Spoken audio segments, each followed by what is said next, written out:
Your predecessor is no longer here. She disgraced this department, and it seems like you are following right in her footsteps.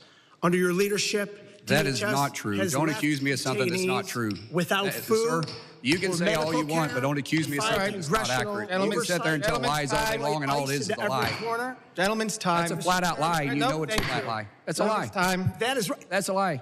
The gentleman's time is expired. We will. You know that's a lie. That's a lie. You know it's a lie. Welcome back. For decades, union bosses have walked into congressional hearings thinking they run the place. They use aggressive rhetoric, attack small businesses, and hide behind political shielding. But Teamsters President Sean O'Brien bit off way more than he could chew when he targeted Oklahoma Senator Mark Wayne Mullin. O'Brien went on social media to posture like a tough guy, calling Senator Mullin a clown and challenging him to a fight anytime, any place. Well, he got his wish. Instead of letting a corporate union activist smear his business background, Mullin brought the receipts, read the tweets into the congressional record, and gave O'Brien a chance to settle it right then and there. What you're about to see is the ultimate reality check for the Washington establishment. It highlights the profound frustration everyday Americans feel toward protected, overpaid elites who run their mouths without ever being held accountable. Senator Mullin brought pure, unadulterated Oklahoma grit straight to the Senate floor, and the left-wing committee members absolutely panicked. If you want honest conservative analysis without the mainstream media spin, subscribe and turn on notifications.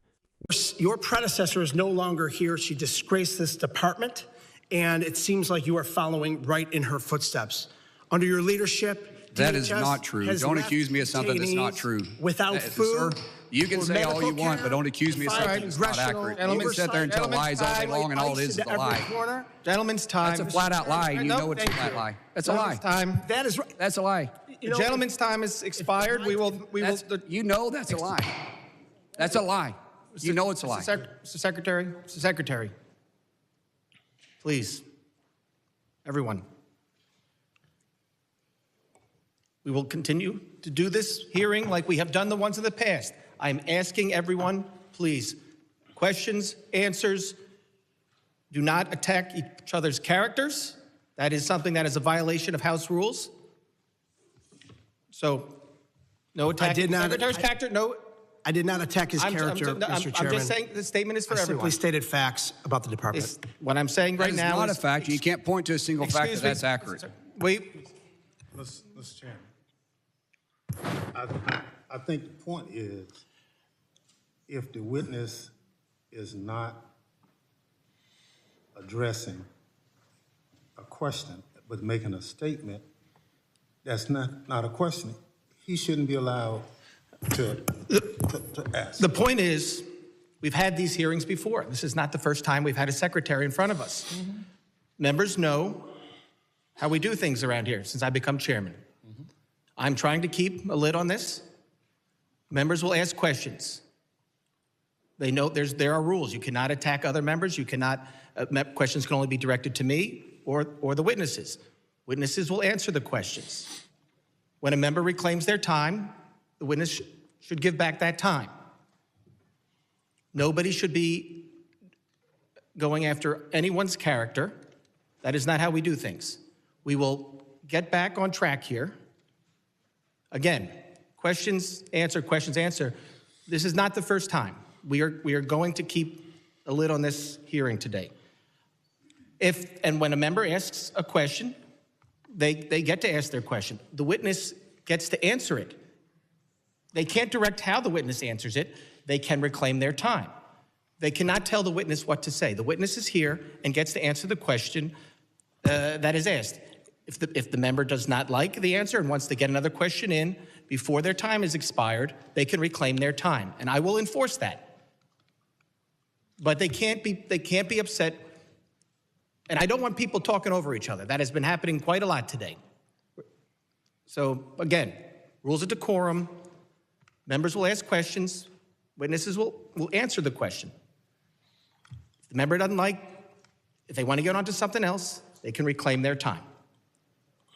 Mr. Chairman, the only point I'm trying to make is the witness is interrupting the members in the midst of asking their question. Yeah. And just direct the witness just hold whatever he has to say until the question is asked, not interrupt the question being asked. Yes, and I understand that, and I think what the secretary was doing there was just pointing out that he was familiar with the case, with the answer. And I think he did clear that up, but of course, questions asked, answered. So, everybody, we're going to move forward now.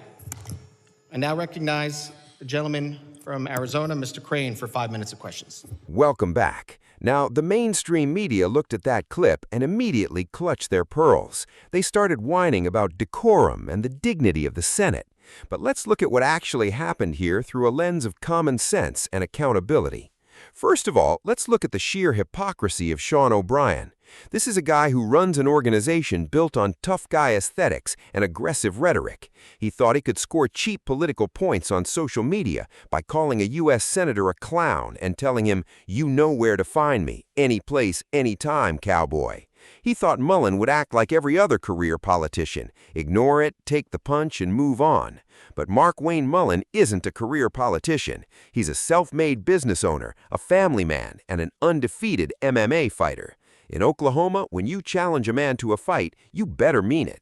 So when Mullin laid those printed tweets out on the desk and said, "Sir, this is a time, this is a place, we can finish it here," the entire energy in that room shifted instantly.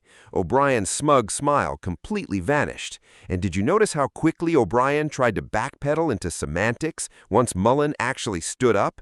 He went from anytime, anyplace cowboy to looking like a schoolyard bully who realized he just picked on the wrong guy. Then you have Chairman Bernie Sanders frantically pounding his gavel like a helpless schoolteacher, yelling, "You are a United States Senator!" Where was that energy from Bernie when union thugs were intimidating small business owners?